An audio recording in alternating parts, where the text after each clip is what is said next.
Gab, pushing on to the UEFA Team of the Year. Another interesting story that has broken regarding some shenanigans, perhaps, to get Ronaldo into the UEFA Team of the Year. Just a reminder, this is what it was, the 4-2-4 formation employed with Messi, Mane, Lewandowski and Ronaldo. Apparently the other three forwards got the votes required. Ronaldo didn't, and thus N'Golo Kante was the man removed from the UEFA Team of the Year to allow Ronaldo in. Gab, your reaction to this, what do you make of it?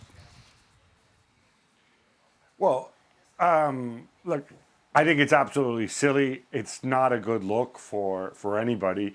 UEFA come back and we should report their version of events, which is basically that, look, it's not written in stone that it has to be a 4-3-3 formation. Conte was the third best vote getter among the midfielders, but Ronaldo had more votes, and he was fourth among the strikers. But it's still more votes than Conte, so why not go 4-2-4?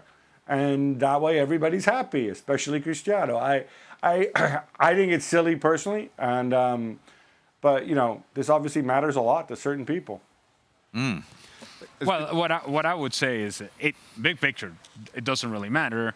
But if you really want to look into it and be cynical about it, then you say, well, wait a minute. If they're doing this for the Team of the Year, what else are they doing this for?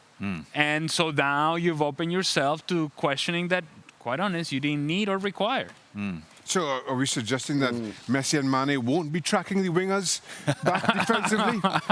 Listen, I mean, it's ridiculous on so many levels. One, that, you're trying to shoehorn in, listen, I understand he gets a lot of votes, but you're trying to shoehorn a player into a system that doesn't suit today's football, that makes absolutely no sense. Does their explanation lend itself to, well, if the top 11 vote getters are all strikers, are we going to play a 0-11? I mean, it's ridiculous. And again, but for me, it shows what has become a ridiculous position about how important individual awards are over a team. And it's not a good look. It's terrible on so many fronts, and one that I don't think UEFA gets away from anytime soon. You've also got Kevin De Bruyne as one of those two midfielders, by the way. Gab, also available on the Serie Awesome podcast. You can see him with Nikki and Mina. Also available on the Pod Center and Apple Podcasts.